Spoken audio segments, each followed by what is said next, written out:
This is intimate. I was told that the biggest problem, Tyler, you're going to have this afternoon is getting Tony Robbins to come out of his shell. Okay, so don't be shy here today. It's all going to be good. We were talking backstage, and you teed up a question that I think is part of every business owner's journey, and that is the art and science of overcoming the obstacles that you face. Yes. They are inevitable. Yes. They are existential sometimes. Yes. They are fear-inducing most of the time. What do you do when you hit one of the obstacles? Well, I think it's really important. First of all, it's great to be with you all here. I know you've had a full day, and I hope to add some real value to you in this brief time. I think it's really critical that you understand that everybody wants to grow their business, and we all go through different phases, right? Just like human beings go through phases. You know, you give birth to your business, and you're an infant, and an infant is a run for survival, and cash flow problems are a natural process in most cases, and you're running. Hopefully you get to a teenager where now cash flow is not a problem, you're growing like crazy, and then you have a new problem. You don't have systems in place. And maybe you get to young adult where you have to decide what you're not going to do. Eventually, hopefully get to prime where you're growing your business revenues and you're growing your profits and you got a professional organization and you're not doing it. Because as long as you're doing it, really you don't have a business. What you have is you're self-employed. There's nothing wrong with being self-employed. But whenever you meet someone who's in business is stressed, they're always a business operator. And my focus is to become a business owner. How do you do that? You realize that the chokehold in the growth of your business is always the leader. And it's your skills and it's your psychology. And I found it's 80% psychology and 20% skills. You got to have the marketing skills. You got to be able to lead. You got to be able to recruit. You got to do all those things. But really, most importantly, you got to get it through what I call the threshold of control. And this, to me, is the secret to really succeeding in business. And it's pretty simplistic. How many of you snowboard or ski? Anybody out there snowboard or ski? To give you a sense? So most people are terminally intermediate when they get into that sport, right? You know, they really never get that good. They're not really a belonger. They're kind of in the middle, and they never get much better. And I think the reason is they never push themselves beyond what they can handle, right? You're used to greens or blues, and you find yourself on a double black, and what happens? Everything inside you freaks out because you're past what I call the threshold of control, your comfort zone. And you look down and you go, I could die doing this. So now you have two choices. Either most people slam themselves on the ground, hang on for dear life, and try not to skid off the cliff, and at best what you do is survive, or a few people let go of their fear, no matter how scary it is, and goes, I got to go down this thing, and there's no other choice, and they focus on where they want to go instead of what they're afraid of, and they find a way to carve. And once you carve a few of them, that double black is your bitch, right? You don't have to worry about that anymore, right? And so that's what happens in business. So for me, I can remember going and starting my first business in Vancouver, British Columbia, Canada. I got on a radio show, and this person, it was a shock jock radio show, and I didn't know it, and they started attacking me and saying I'm a liar and a charlatan, you can't do these things. And this therapist called me up and said, you know what, I've dealt with people forever. You can't wipe out a phobia in less than an hour. It can take 7 years. I have a patient right now I've worked with for 7 years, and I've been able to solve this. And I said, great, bring that patient tonight. I'm doing a free guest event at the Holiday Inn, and I'll take care of that. It should take me 10 or 15 minutes. Right? and you do it? I did it, and I was able to do it. I wrapped a snake around this woman. She had a snake phobia. Phobia is an uncontrollable response. So because of that, I had people coming to these guest events like crazy, and I thought I hit the home run, right? And I did this big guest event. There was like 1,000 people there, which for me would be like, I don't know, 100,000 people in an event right now. And after I was done, a bunch of people signed up for my seminar because I did a free value-add event, and then I would invite them to come spend 3 days with me. And this man walks up to me, and he's from immigration. He goes, a great seminar. He goes, I'd like to see your work permit. And I said, what's a work permit? Right? You know, when you're in the beginning of business, you don't know these things, right? He goes, well, to work in this country, you need a work permit. And he said, I'll tell you what, I got to see you tomorrow at 5:30. I goes, well, my seminar starts at 7. He goes, you'll be fine, just you got to be there at 5:30. He said, I'm not asking, it's a requirement. So I show up at 5:30, I wait for half an hour, now I'm starting to stress. And finally I sit down with a guy and he says, you're taking away Canadian jobs. I said, how many Canadian firewalkers are there? Come on, that's what I was doing those days. And he said, no, you teach NLP skills, neuro-linguistic programming, and these people have classes of 20 people and you got a class of 500. And so they say you're taking jobs, so your event is over. So what do you mean your event's over? He goes, if you walk on that stage tonight, we will handcuff you and deport you. This is what I call a threshold of control.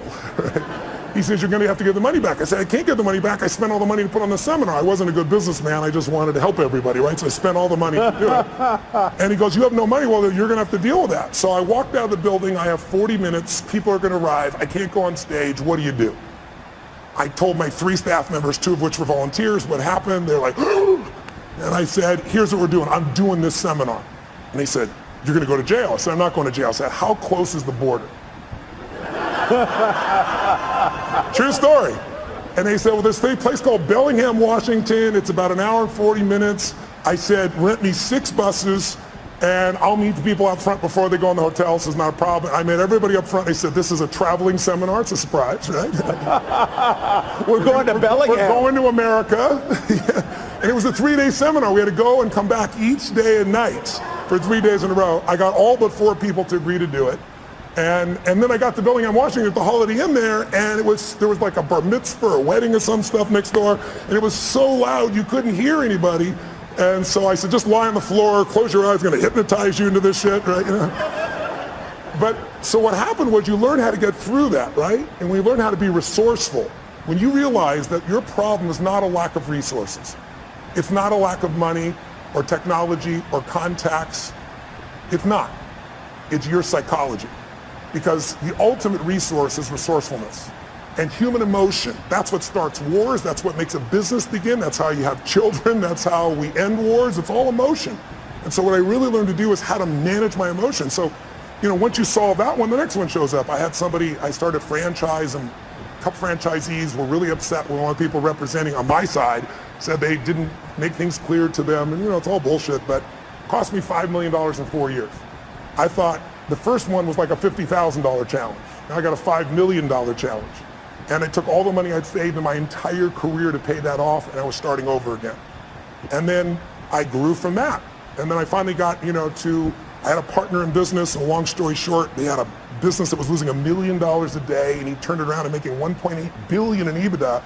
He offered me his partner, and I signed a document saying we're all joint and several. There was $40 million in debt. I figured I had $10 million of the debt to have $1.8 billion in infrastructure. And it turned out my partners, 2 of them were broke.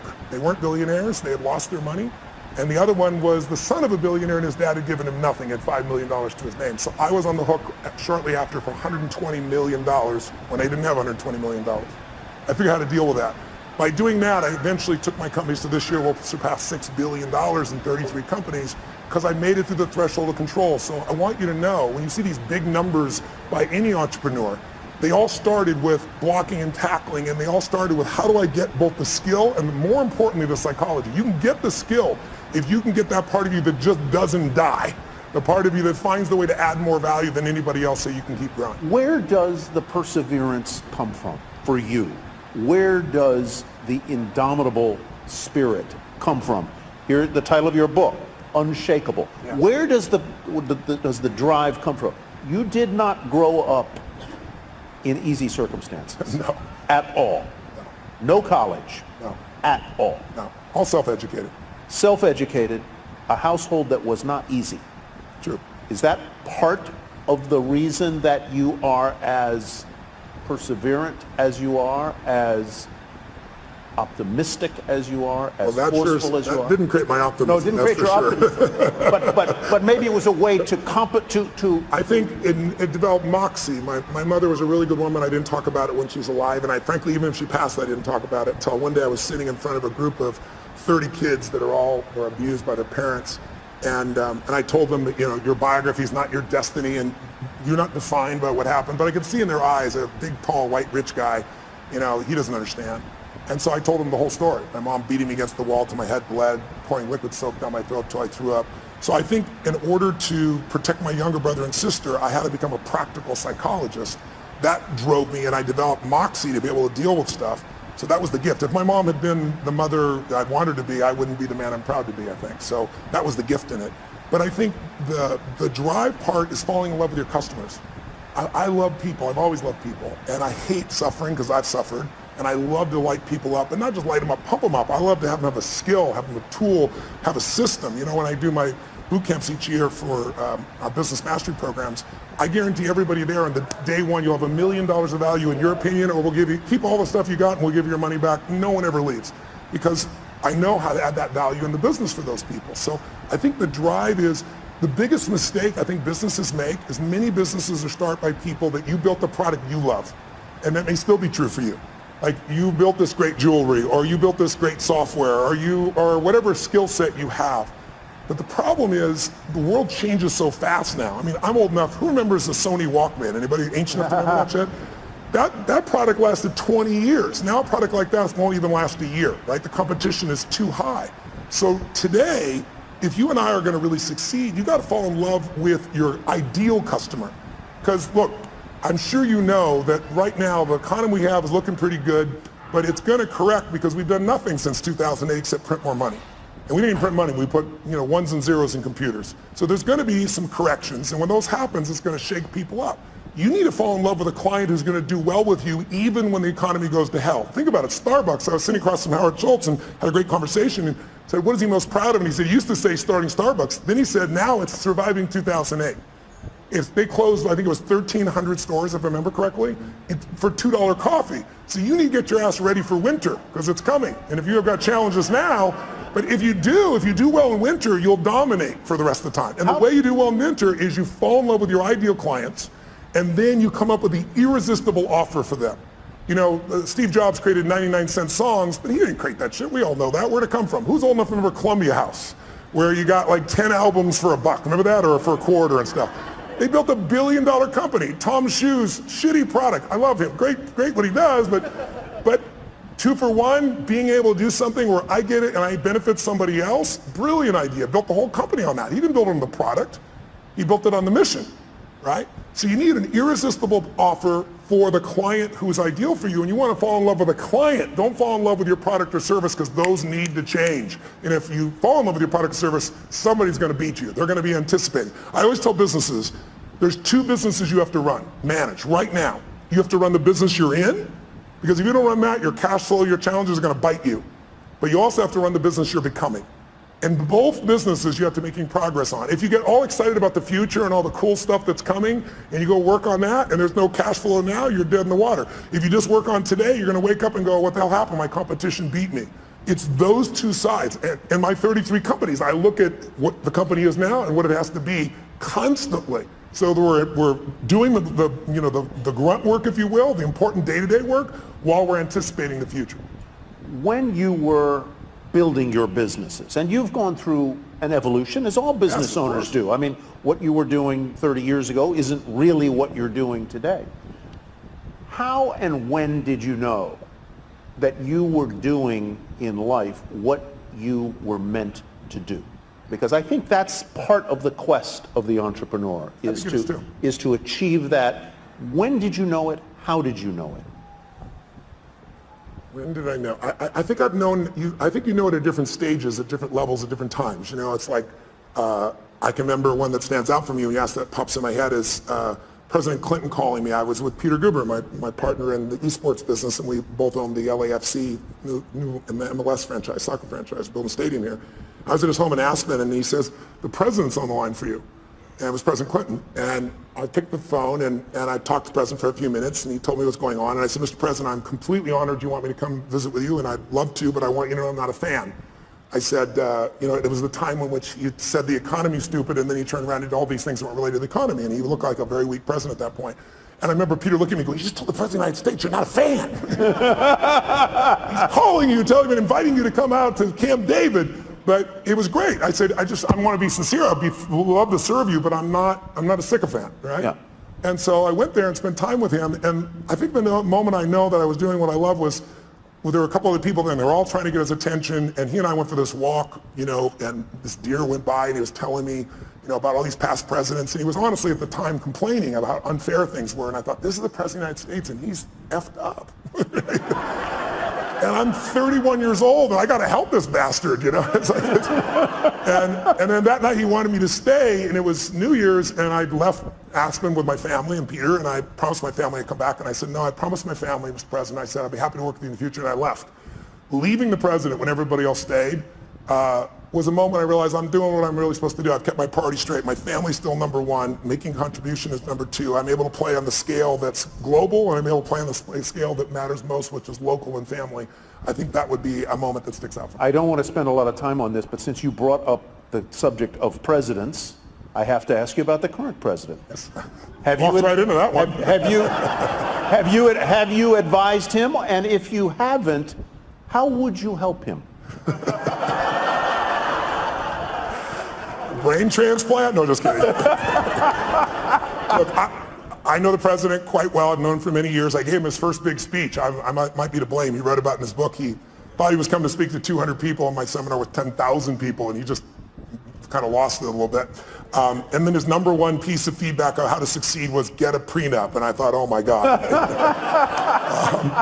And I know Mrs. Clinton. I know Mrs. Clinton very well as well. So I had a great difficulty in this last election because I felt like both parties lied. And I think that's extremely hard. I mean, everybody tells white lies, but some were pretty exaggerated and obvious on both sides. And so I found it was the more difficult time. I help people on both sides of the aisle. I don't talk about who I help unless they talk about it publicly. President Clinton shared, he called me one day and said, I got this overhead speaker, the president's calling. I was in my offices, and big offices and 2 floors. And I went to pick up this phone, and sure enough, it's the secretary, and the president's waiting, and he says, Tony, they're going to impeach me in the morning. What should I do? I was like, could you call me sooner? It's tomorrow morning, right? What the hell are you going to do, right? So, he said, what should I do? And I said, the answer is not what should I do, you're asking the wrong question. First question I'm going to ask is, what do you want? Do you want parents, moms, dads to have their kids look up to you, or do you want to just stay in office? I mean, it's a different outcome. I said, if you want to stay in office, I said, easy for me, I'm not a lawyer and I'm not in your position, but let's be honest, you're never going to get thrown out of office. There's too many votes on your side. So I said, you're going to stay in office if you do nothing. But I said, if you really want to be respected, I said, you can share the truth, you're a lawyer, without putting yourself at risk and still get more of the truth out.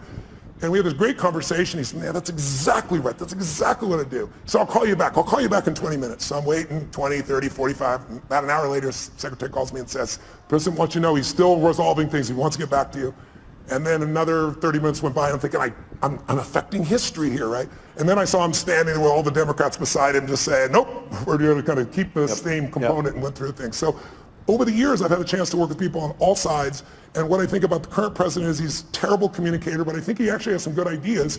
And I also think he's communicated so poorly, and our world is so divided that now anything he says is seen through that filter. If I think you are the nicest man in the world, it totally controls my experience of you. It has nothing to do with you. It's my belief. If you treat me mean one day and we're best friends, I'll probably go, you're having a bad day, right? If I can't resolve it with you. Mm-hmm. And who's ever had a bad day where you hope somebody else thought that about you were just having a bad day, right? Yeah. So, but if I think you're a manipulating bastard, and I'm wrong, but I believe it, and you don't treat me mean, you treat me real nice, what's the first question in our mind? What does he want? So your questions, your belief, your emotion, your experience has nothing to do with life. It's shaped by what you believe. And most of you believe what you believe not by interacting with these people personally. You're doing it through the media. And the media is a great component, but everything is sound bites. And let's be honest, it's no longer about informing you. It's about startling you. Informing you will never get your attention. There's too much. We got oceans, people say that we're living in an information society. That's total bullshit. The information society died a long time ago, right? We're drowning in information. We're starving for wisdom. And what we get now are sound bites. And now people don't, it's not news anymore. On both sides of the table, people basically pretend it's news when it's all commentary. And so your perception, it's like I had lunch recently with George W. Bush. I brought him out to speak to a group of my funding groups. And I bring up people on both sides of the aisle. And this year we're working with President Obama to see if we can get him in. But to give you an idea, most people there thought, they're more liberal, and they were thinking this guy's evil. And after 2 hours of conversation, there wasn't a person in the room that still thought that. Right. They liked him, but I asked him about his decisions, and they got to see why he made the decisions he did. And when you see the why, instead of all the bullshit you hear and the generalizations that he's an evil guy, you start to go, wow, I might have made a different decision. I might not have with that information that he had at that time. And I asked him about the current president, and it was still during the election when this was occurring. And I said, obviously, I know you wanted your brother to win. And I admired President Bush for never attacking the past president. He never attacked President Obama. He was a class act, even when he disagreed.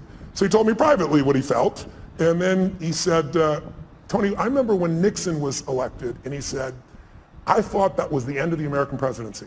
I mean, the President of the United States is gone. I mean, he's evil, he did the wrong thing. And he said he didn't destroy it. He didn't. And he said, so here's what I figured out. The office is bigger than the occupant. And I really believe that's true. I think if you want to go home tonight with a little bit of comfort inside, go back to that truth. The office is bigger than the occupant. And you see it when he does things, and then there's a judicial branch that balances it. And I think we're in a situation where the biggest challenge we have as a society is we've demonized the other side on almost every issue. Right. It used to be that, congressmen and senators would go fight like crazy on the floor, and then they go have a beer together. Now you're radioactive if you talk to somebody. And that's huge. I met Mr. Gorbachev. I got a chance to fly him for 4.5 hours, and I asked him what ended the Cold War, and he said the end of demonization. He said it used to be you guys were attacking us, and everything you did was evil. We were the evil empire, and we knew you were evil. And he said one day, he said I was sitting there with President Reagan, and he was lecturing me. And he said I could feel the anger. He said I could feel my face burning red. I was so mad. And I said to him, you are not my teacher, and I am not your student, and you will not lecture me. And he said, then I lectured him on the evils of capitalism. And then we're going back and forth, and he said, so that's when in the Cold War. And I said, that's a really great answer, but I'm with you for 4 hours, and I want to know the moment. What's the moment? I'm a student of history. What changed the world? Because most of us forget. That's probably, take away terrorism. Terrorism is nothing compared to the level of nuclear assault that the USSR and the US had at that stage. Biggest change we've had. And he thought for a moment, and he shared this great moment with me. He said, he hit his leg, he's talking through an interpreter, but he recognizes, understands a lot of English. He's smacking his leg and giggling like a little kid. He goes, I will tell you the moment. He said, we were having this fight, back and forth, back and forth. I was lecturing him, he was lecturing me, and all of a sudden he just stood up like this, and he said, this is not working. And he turned and walked 3 steps away, and then he turned back and said, can we start fresh? My name is Ron. Are you Mikhail? And it had that same impact it did on you just now. He said, he was laughing uncontrollably. He goes, I knew I could do business with this man. You had to love the man. And then he said, Reagan also knew that Gorbachev loves children. And there are no children going to go to the USSR, right? Soviet Union. And Reagan brought a group of children over and let them be in the care of Gorbachev. And he said it completely changed the game for him. So it was a moment, just a moment of breaking somebody's pattern. And that works in an intimate relationship, it works in a business challenge, but it also works on the scale of society and history. I want to go to audience questions, and I hope you all have sent some to the Iconic Tour hashtag. I'll go to those in just a sec. But from politics back to entrepreneurialism and entrepreneurship, you've built businesses, you've faced business challenges, you have talked to people like the people in this room, entrepreneurs. What do they ask you most, and what do you tell them? Time. Time seems to be the largest issue. How many of you have time issues in running your business, having to have a life and your time? Can I see your hands out there who feels like that's there? So you can see it's about 90% there you go. of this room, Yeah. right? And some people are just too tired to raise their hand. But the issue of time is not the real issue. The real issue is that they're operating as an operator, not an owner. Yeah. And so what I start to do in the beginning, you have to do both, right? But what I start to do is show them how you have to be able to break off and get other people to do things. But more importantly, I teach people, I do a 5-day boot camp, I call Business Mastery, a couple times a year. And we bring in businesses from all over the world, literally. And we have people just starting a business, and we have people with, businesses that are doing $1 billion, $2 billion, $3 billion. And what you find is that there's a common pattern amongst all these group of people where they find themselves, if it's a small business, they do everything because they figure like they're the only one can do it, or they tried someone else and they failed. Well, that happens in every business. You have to begin to leverage yourself, or you're just going to be self-employed, and you'll never have the scalability. A business is a system that adds value even when you're not there. And you as a leader have to get good enough to both hire people and train people so that you're not a manager. A manager works with people to make sure they get the job done while you're there. But if you have to be there, could I run 33 companies? I mean, every 4 days I'm on a plane, train, helicopter on stage somewhere on average in a year, and I got 33 companies. There's 12 I manage directly, but I couldn't do that by management. I do it by leadership. I build leaders who can make their own decisions. I hire people that are the best of the best. Now in the beginning, that's hard because you have no money, right? So you hire the best, it's called you, and you pay them nothing, right? And then now you try to hire other people, and what do? You hire your friends, which is a disaster because they're not as skilled, and you love them, and it's hard to manage them. And then I hired people that were really talented, but they were mean, they didn't share my values. And so eventually you get to that place where you can find the right people. But I think The most important secret for the growth of any business, the question I guess on how to get over the time, and the answer is you got to take 2 hours, 90 minutes a week with your team of 1, 2, 3, 2,000, and you got to meet where you work on the business. And I teach people a format called 7-7, where there's 7 areas of a business that you cannot miss: marketing, sales, optimization, the financials, culture. And I'll make sure that each week you and your team focus on that, not the day-to-day business, but how do we strengthen our marketing, not just for this run, but overall how we build the brand. What do we do to change our sales process? How do we optimize the business? How do we spend no money and grow the business 30% in the next 3 to 6 months? And when you take small markers in the business that are critical and you improve them 5, 10, 15%, but you do 12 of them, you'll grow your business 120, 130%, 140% because there's a compounding impact. You don't just get the improvement you've made. So I try to help businesses to make those changes so you have time to think and be strategic. Because if you're just running, how many of you are stressed? I'll be honest if you would. Today, being here and not being at your business, how many feel some stress in your business being away even for a day? Okay, right now, I'm a business operator, F that, right? I'm gonna become a business owner, you've gotta be. Yeah. Let's go to a question from the audience. What would the 30-year-old version of yourself say to you today with conviction and be flat wrong about? Let's see. What would the 30-year-old Tony Robbins say to you today? Well, first of all, he's dead, so he's not going to say shit today. I buried him a long time ago because I'm 57. I would say the 30-year-old would say, this is what we're going to do this year, and it would be these huge numbers. And I developed a principle around the time I was 30, which is most of us overestimate what we're going to do in a year, and we underestimate what we're going to do in a decade. And a decade happens that fast. You'll blink your eyes and the decade will be here. That is a great point. I really, truly, everything I do is long term. I think it's the biggest challenge we have in corporate America is everybody's looking at the next quarter.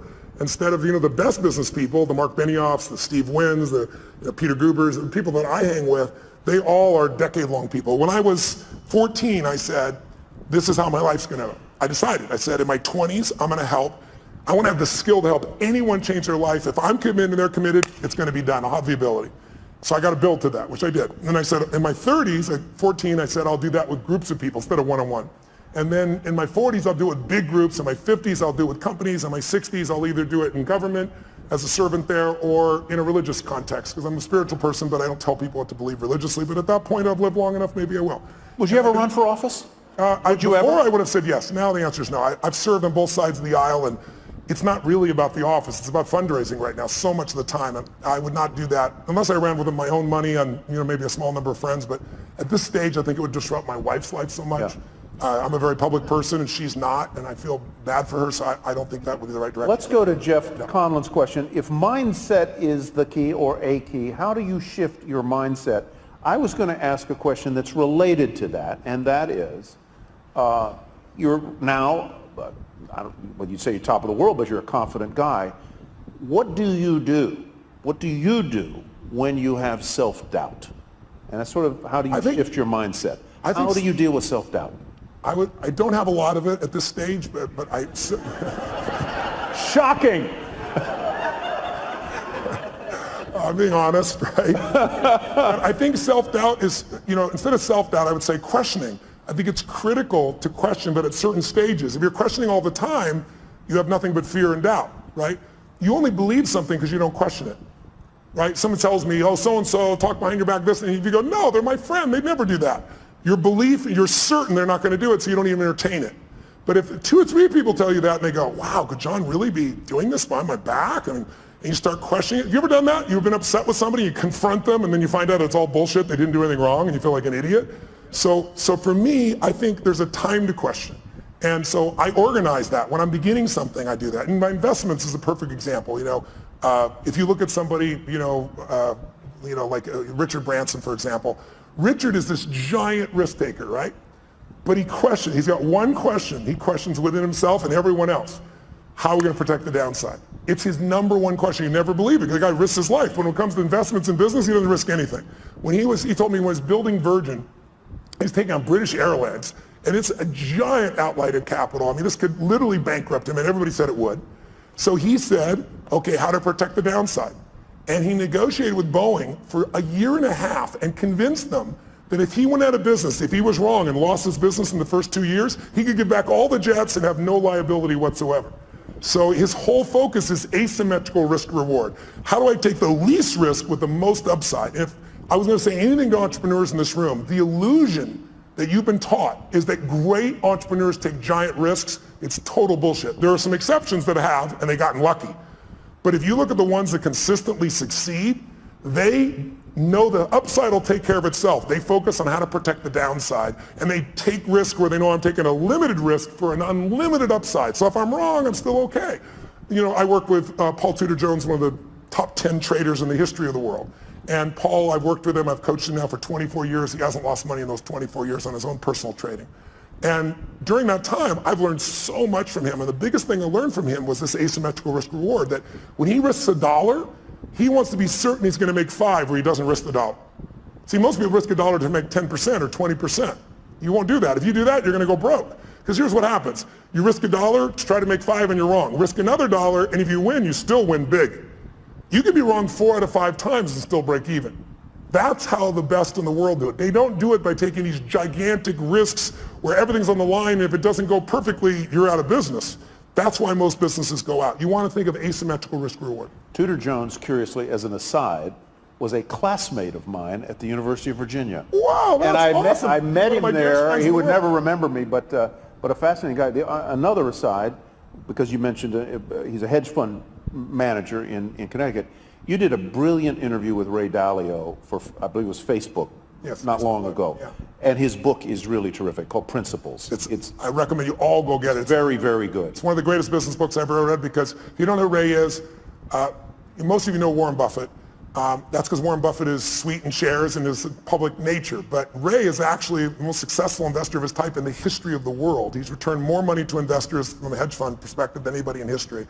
When I met Ray 10 years ago, you had to have a $5 billion net worth for him to talk to you. You couldn't be a billionaire, that's too weak. And you had to give him $100 million to start. Now he won't take your money no matter who you are. When I went to go interview him the first time, the Prime Minister of China was talking to him on the phone. He was coaching China on what to do with their money. That's how brilliant he is. Yeah. Hedge fund people, if you're familiar with rich people give their money to hedge funds, a big one might be, let's say, 20 billion. He's 160 billion.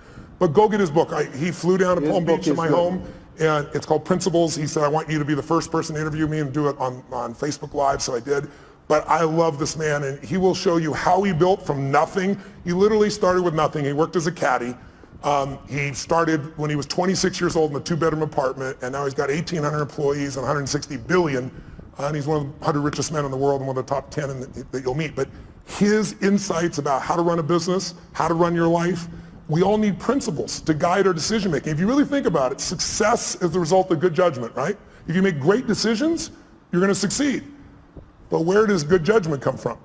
You know, good judgment also often comes from experience, and experience often comes from bad judgment, right? So what I found is the way to speed it up, the way to have less of that bad judgment is I got to think about that for a minute. That's good. That's true, though, right? Good, yeah. So I found the way to speed it up is not learn through my own experience, but learn by modeling others, compress decades into days. So if you can get in Ray's head, now Ray's been a very private man for the last decade and a half, but he's 68 years old. He's a good friend, and he's entering this stage where he now wants to go public for a short time, give everybody a nose, and then disappear because he feels an obligation to give back to the society and human beings that have helped him to succeed. Yeah, so go pick it up. It'll be fantastic. We had him at another event, and he talks about this idea of radical transparency and how he runs his business. It's a very different, I'm not sure it would work for every business, but it certainly worked for him. Let's go to Satori's question. With so many people wanting your help, what are the factors for you to select whom you privately train or mentor? You're a busy guy. You've got a time management thing. Yeah. I'm sure a lot of people would like a piece of Tony Robbins' mind. Yes. How do you decide whom you're going to help? Well, first of all, I try to do things online. There's a zillion things on YouTube, so no one has to spend any money. Anybody who wants to be inspired can do that. The only thing I don't like about that is it's random. Mm-hmm. I'm a system guy. Like, I know how to take you from here to there, so I have products that can do that for people. And then I have events, and the events have gotten bigger and bigger. Now we do 10, 14,000 people in a weekend. And so anybody can go. Who I coach are people that I know by touching them I can touch millions more.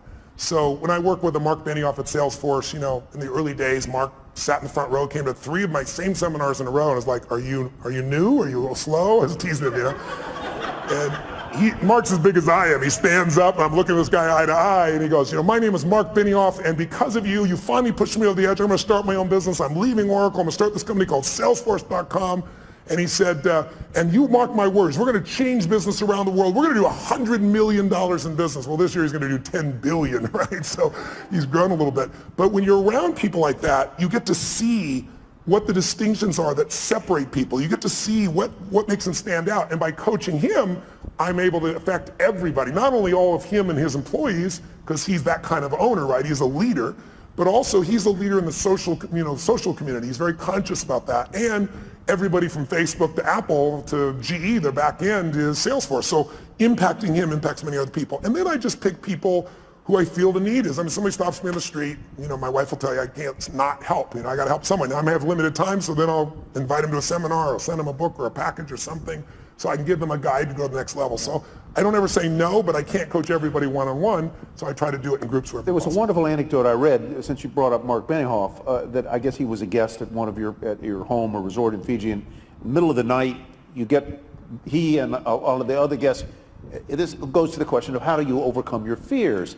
Tell that story about Benioff jumping into the river and what you didn't tell him about the river. Okay. Well, I have a home in Fiji. I've been going there since I was 23, 24 years old. It's my favorite places in the world. And the people there are extraordinary. You're carried as a child every day for 6 months by someone 24/7. So when I talk about raising them, being raised by a village, it's true there. And they sing in 4-part harmony when they're 4 years old. So when I went there, I was touched by it. And I went and explored this island, and I was with this chief. And they have this river that goes both ways, because it's this river where the ocean comes in, and it looks like out of Africa or something you'd see down in South America, and eventually goes in this scary looking area into a giant lake. But the tide is so fast, it would just take you. And then 8 hours later, it reverses and goes back out. So I was with him this one day, and I said, are there any fish in there? And the Ratu, which is the main chief, points out, goes, what about that? And we looked back, and it's a giant manta ray going under the bridge. So I said, F it, I'm doing this. And I just jumped in. And then the thing took me. And it took me for a wild-ass ride. For about 20 minutes, I ended up this lake. And then, dumbass me, I didn't think about how the hell am I going to get back. It was so strong I couldn't swim against it. So I spent 8 hours on this little island there before I came back. So then I came back one time with a friend. It was nighttime. And I was like, they were talking about Devil Rock and Shark Alley and all this shit. And I was like, let's do it at night. But I had a boat waiting for us in the lake to bring us back. But we jumped in, and it was scary as hell, and all the phosphorescence going on looks like pixie dust. It's a wild experience. Flying fish scare the shit out of you. They come by. And so when Mark came, he flew over and come spend a week with me there. I took him and woke him up, and you have to do when the tide is. It was like 2 in the morning. I woke them all up and said, I got a surprise for you. Like, what? I said, just trust me. Dragged them all on, put wet gear on them, gave them life preservers, and then threw him off, and Mark was freaking out, and I grabbed his hand, and I go, we'll go on 3, 1, and we went on 1. Because I can feel him, and he's as big as I am. If I try to jump, he might be hanging me out there just holding on. Right? So Mark talks about that story a lot, but overcoming fear. Because, whatever you're afraid of, it's never as much as you're afraid of, right? It's how many things you've been afraid of that never happen. Right? And then the things you are afraid of, if they do happen, you just deal with them. It's that old phrase, coward dies 1,000 deaths, a courageous man only once. I discipline myself, not perfectly, but for the most part, I don't worry about shit till it happens. I anticipate it, but I don't worry about it. If state is everything, I assume that means state of mind. How do you stay in a great state of mind 24/7? Should that even be your goal? I think it's worthwhile to have as a goal. I don't think it's realistic 24/7 whenever having any blurbs, because we all have a 2-million-year-old brain. Everybody in this room has that. I do too. And it's not designed to make you happy. It's designed to make you survive.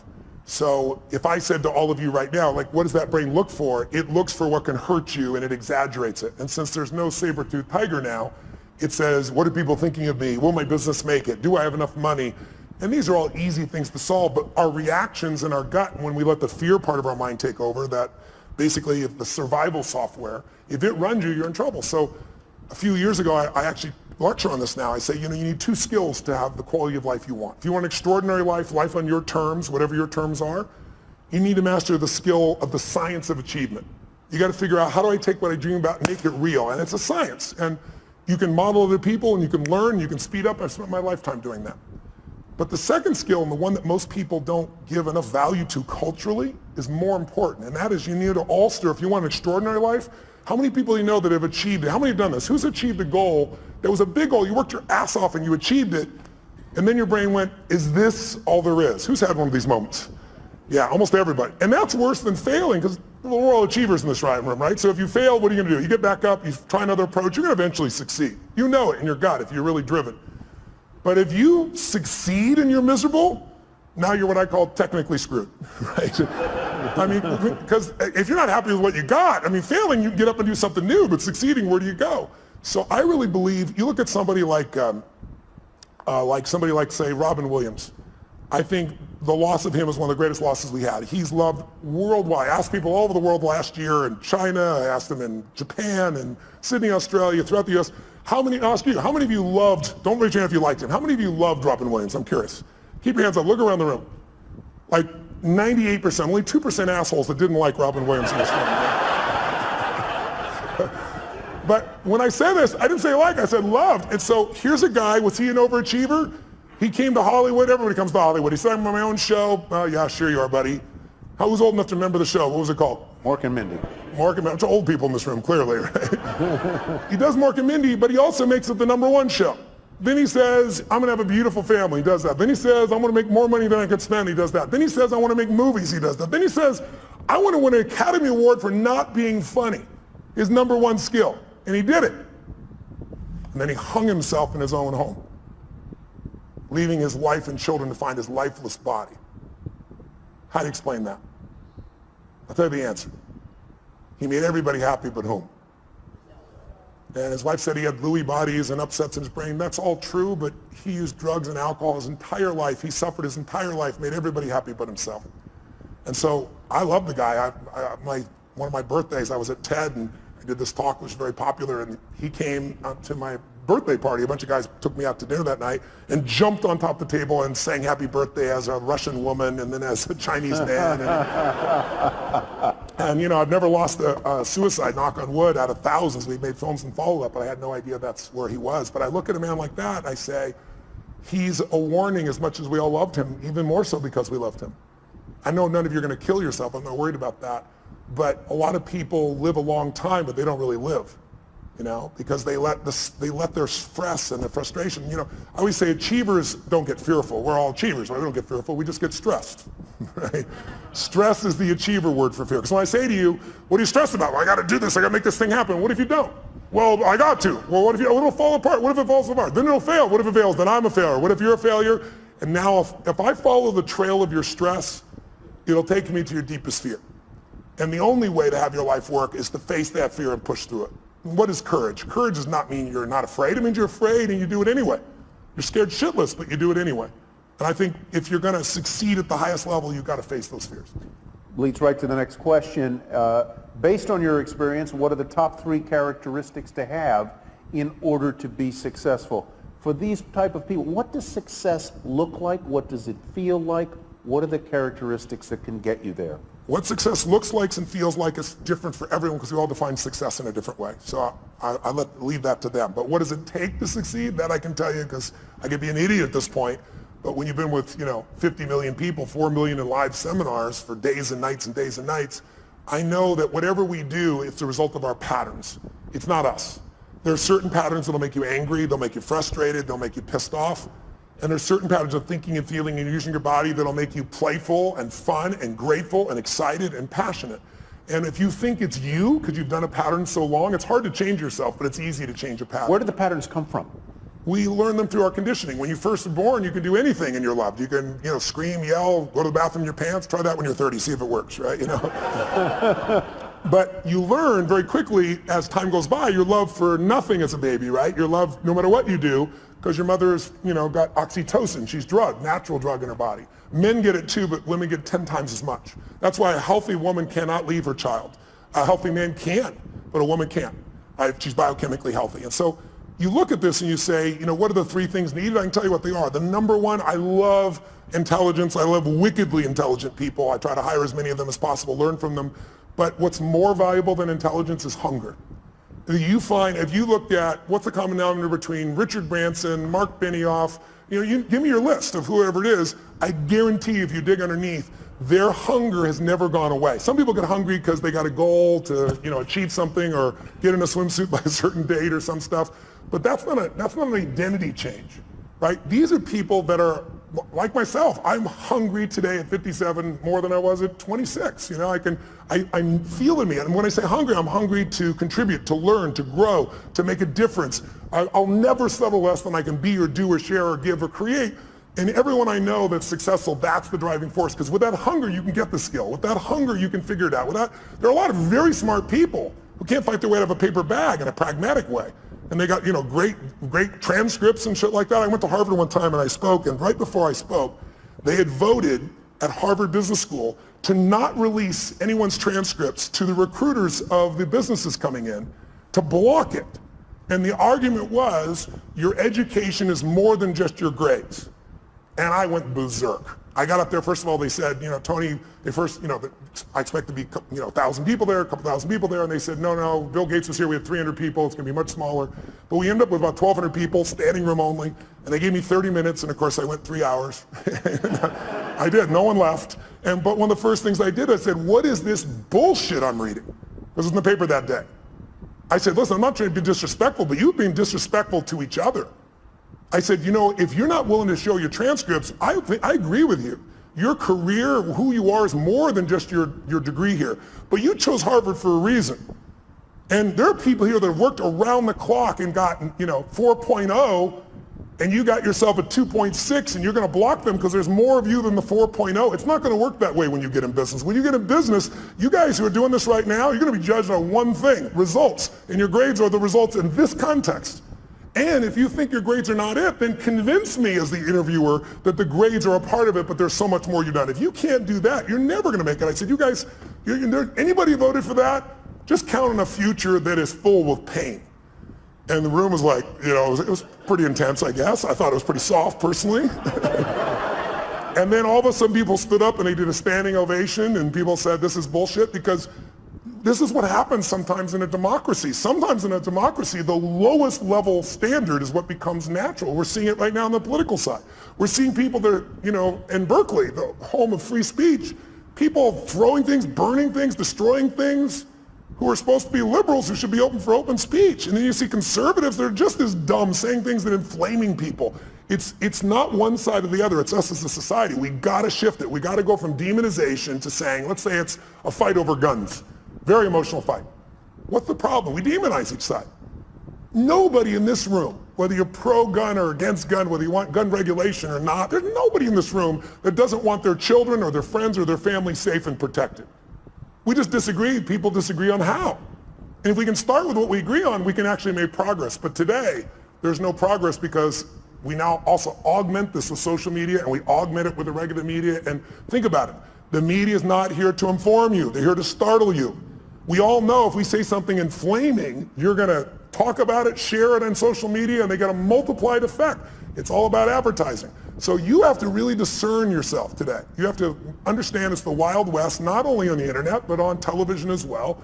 And you have to decide, if you're an independent thinker, what is really right, and maybe be part of the solution instead of another person that attacks the right or the left, Donald Trump or whoever it is that you'd be attacking. There's lots of people that are easy to attack, but attacking doesn't change or improve anything, so in my opinion. We gave you 45 minutes. Would anybody here mind if we went a little longer? Would you mind if we went a little longer? Sure. So let me... 5 or 6 more hours? Yeah, 5 or 6 more hours. We'll bring the bar inside is what we'll do. But I want to finish what I said just for 1 second. Yeah, please I want to answer this person's question, which was 3 things. Oh, 3. We got through 1, hunger. Yeah, okay, let's get to 2 and 3. Hunger is the number 1. I think the number 2 is having a mission larger than yourself. Because it's kind of like having a child, right? Having a child is a very exciting thing, and then you have a child and you go, what did I do? Sometimes, right? Same thing with a business, right? You've got to really be able to have something you're doing it for that's more than you, because in the early days of the business, it doesn't really make you any money, and you work your tail off. So you need pride of ownership, you need joy, you need a mission. And I really believe until you find something that you care about more than yourself, you'll never discover what you're capable of. Because we'll all do more for others that we love or respect than we'll ever do for ourselves. That's part of the beauty of being a human. Most of us do more for our kids, for example, than other people. And then I think the third thing is, you got mission and hunger, is you really have to become obsessed with strategies. Because strategies can save you so much time. The wrong strategy, I'll give you a stupid metaphor. If you said your number one goal is to see a sunset, and then you start running east as fast as you can, I don't give a shit how positive you are. I don't care how hard you work. I don't care how long you've been putting into it. You got the wrong strategy. But the right strategy in business and in life can save you a decade. And someone else may have spent, again, a decade figuring it out through trial and error, and then they figured it out. You might be able to learn it in 6 weeks or 6 months or 6 days or 6 hours. So I think that would be my third element. So let me ask you a question that may be a little off point, but I hope helpful. A lot of people in this room and a lot of people in the world want to follow their passion, okay? But they've also got to put food on the table and pay the rent and pay the bills. How do you do both at the same time? How do you have your mission, have your passion, and do that when you know the world is a tough place, hard to make a living, hard to pay the bills, places expensive? How do you do that? How do you thread that needle?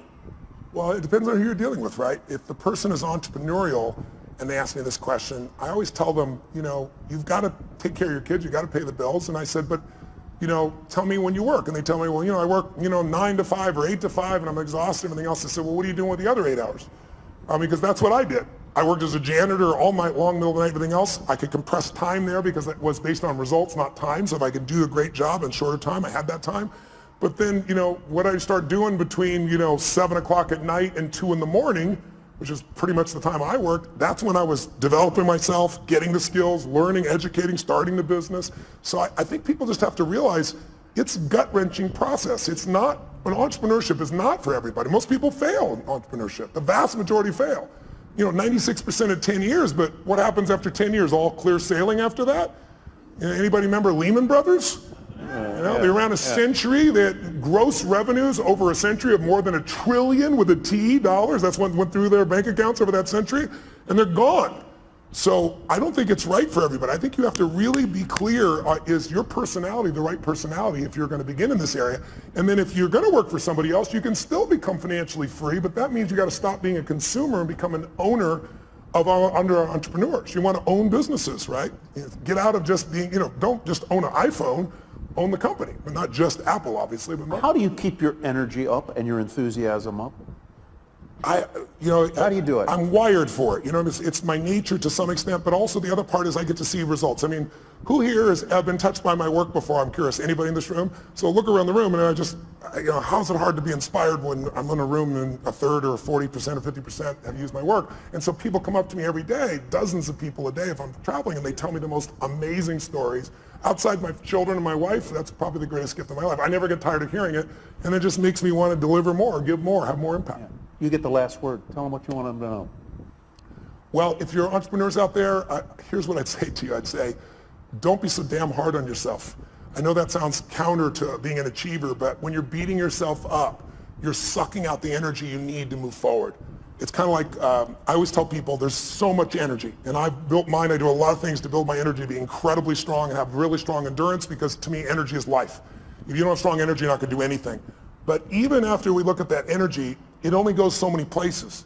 So if your energy is being caught up, if you take energy in a business and you pour it into external marketing, going out and reaching people and adding value, that business is going to grow. But if there are inner conflicts in that business between people, then the energy is being sucked in here and less energy is going out there, the business is going to have problems. That's also true of you. If you allow your disappointments to create these inner conflicts and fears and you let them run wild within you, they're going to suck the energy out you need to go to the next level in your business. You have to discipline your disappointment now. Mine is the 90-second rule. So watch this. Try something real fast. Look around this room. I'm going to give you a test. Look around this room and see everything that's brown. I'm going to test you in a moment. Look behind you, look around you, look at clothing, look at people, look at anything that's brown. Brown, brown, brown, brown. Record it in your mind. Close your eyes. Now, with your eyes closed, tell me everything you saw just now that was red. If you see more brown than red, say I. Open your eyes, look for red now. Really look for red. Look for it anywhere you can find it. Look around you, look beside you, look at the front, the back. How many found more red this time? Raise your hand if you did. Say, I. Why'd you find more red this time? Because you told me to. Seek and ye shall find. But here's what's amazing. Seek and you shall find even if it's not there. I'll prove it to you. How many saw beige shit, called it brown just to feel successful? How many saw burgundy, called it red just so you can count more pieces? So if you think you're a jerk or someone else is a jerk, you're going to color it. You're going to change it. You're going to find the jerkiness in them. You're going to find the jerk in you. It's really important that you manage your mental and emotional state because you are the business. If you are the leader, your responsibility, your job, your opportunity, your privilege is to be able to truly lead. And you cannot lead if you're living in fear. You cannot lead in a place of constant uncertainty. We all have uncertainty at times. But if you watch an athlete go out to shoot a free throw or a kicker in the NFL to go kick the ball, how many have ever seen that person, they're about to kick it, they're about to shoot it, and you go, they're going to miss it, and you know they're going to miss it. Who's experienced this before? How did you know? You could see in their body that they're missing the core ingredient, absolute certainty. You can have the great skills in the world, but when you lose that certainty, the athlete goes down. That's usually when I get the call. I got to rewire them and get them back where they can execute at that level. So be kind to yourself, as corny as that sounds.